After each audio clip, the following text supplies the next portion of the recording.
কৃষির উপরে প্রশ্ন করেন আপনি আপনি কৃষির উপরে প্রশ্ন না করলে ভাই আমার সাংবাদিক সঙ্গে এখানে শেষ। আপনারা ধন্যবাদ। আমি কৃষির আপনারা কৃষির উপরে জিজ্ঞেস করেন, যেহেতু কৃষির এইগুলি এই কৃষকদের সমস্যাগুলি কিন্তু আপনারা বলেন না, এই জন্য হলো সমস্যা। এইটা এখন দিলে ওইটাই হেডলাইন করবেন, আমার স্বরাষ্ট্র দেশুন যায়, আপনার স্বরাষ্ট্রটা জিজ্ঞেস করবেন। আপনি স্বরাষ্ট্রে আমি স্বরাষ্ট্রে আমি আপনার কথা শেষ করতে হবে। স্বরাষ্ট্রের আমার বক্তব্য আমি কিন্তু সবসময় আপনার প্রতি, কিন্তু আমার কৃষিটা দেওয়া হয় না। জামিনের বিরুদ্ধে ছিলেন, জামিন দেওয়ার বিরুদ্ধে ছিলেন, এটা নিউট্রাল পারসন।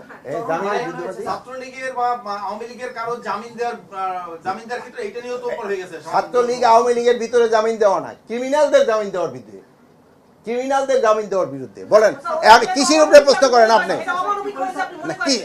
কৃষির উপরে প্রশ্ন করেন, কৃষির উপরে প্রশ্ন করেন আপনি আপনি কৃষির উপরে প্রশ্ন না করলে ভাই আমার সাংবাদিক সঙ্গে এখানে শেষ। আপনারা ধন্যবাদ।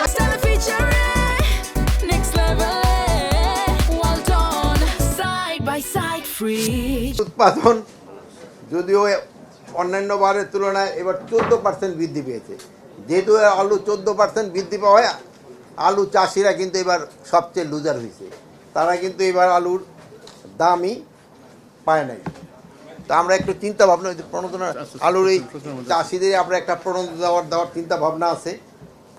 তারপরে আপনার সবচেয়ে হলো ভালো হলো পেঁয়াজের উৎপাদনও কিন্তু এবার সবচেয়ে বেশি, 22% পেঁয়াজের উৎপাদন বৃদ্ধি পেয়েছে। এবার বাজারও দেখবেন যে পেঁয়াজ কিন্তু মোটামুটি একটা রিজনেবল দামের ভিতরে আছে।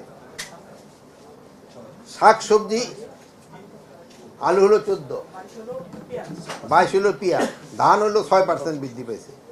শাক সবজির উৎপাদন প্রায় 4%-এর মতো বৃদ্ধি পেয়েছে। তা আবার বলবেন যে স্যার শাক সবজির উৎপাদন এত বৃদ্ধি পেয়েছে, দামটা মোটামুটি রিজনেবল। যদি আবার দাম একেবারে কমে যায় সেসব কিন্তু কৃষকরা খুবই লুজার হয়। আপনারা জানেন অনেক সময় দেখা যায় যে কৃষকরা এই কি বলি স্পেশালি মূলা কফি এইগুলি গরুরও খাওয়া দেয় অনেক সময় দাম না পাইলে। তো এইবার একটা এখনও রিজনেবল আছে, বাট আমরা চাচ্ছি এই দামটা যেন একটা রিজনেবল থাকে এবং এরা এই পুরো সিজনটা যেন একটা রিজনেবল থাকে। যতই এটা তো এখন ধরেন যে মাঘ মাস শুরু হয়েছে, ফাল্গুন চৈত্রে যাই হলো সবচেয়ে ঝামেলাটা দেখা যায়, সেই সময় সবজির সমস্যাটা দেখা যায়। সবচেয়ে বেশি বৃদ্ধি পেয়েছে আমাদের সরিষার উৎপাদন। সরিষার উৎপাদন কিন্তু এবার 86% বৃদ্ধি পেয়েছে, 86% সরিষার উৎপাদন বৃদ্ধি পেয়েছে।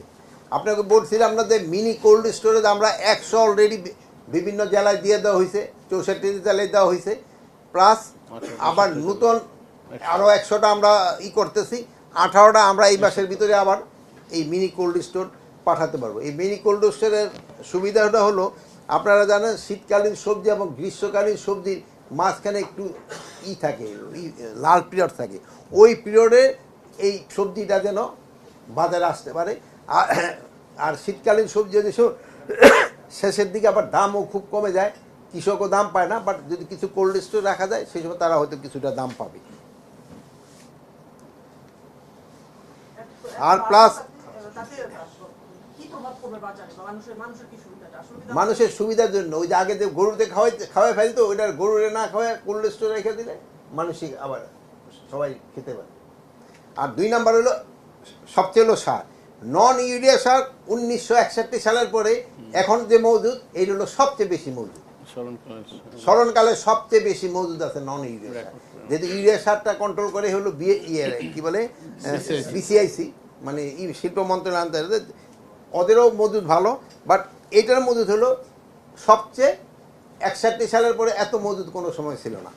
না আমি কৃষি ছাড়া কোনো উত্তর না স্বরাষ্ট্র সময় আমি ডাকবো, আমি কি না না না আমি দায়বদ্ধ না, আমি আজকে কৃষির জন্য ডাকছি না, শুরু হয়েছে। আমি কৃষি ছাড়া বলবো না, আমি কৃষি আজকে শোনেন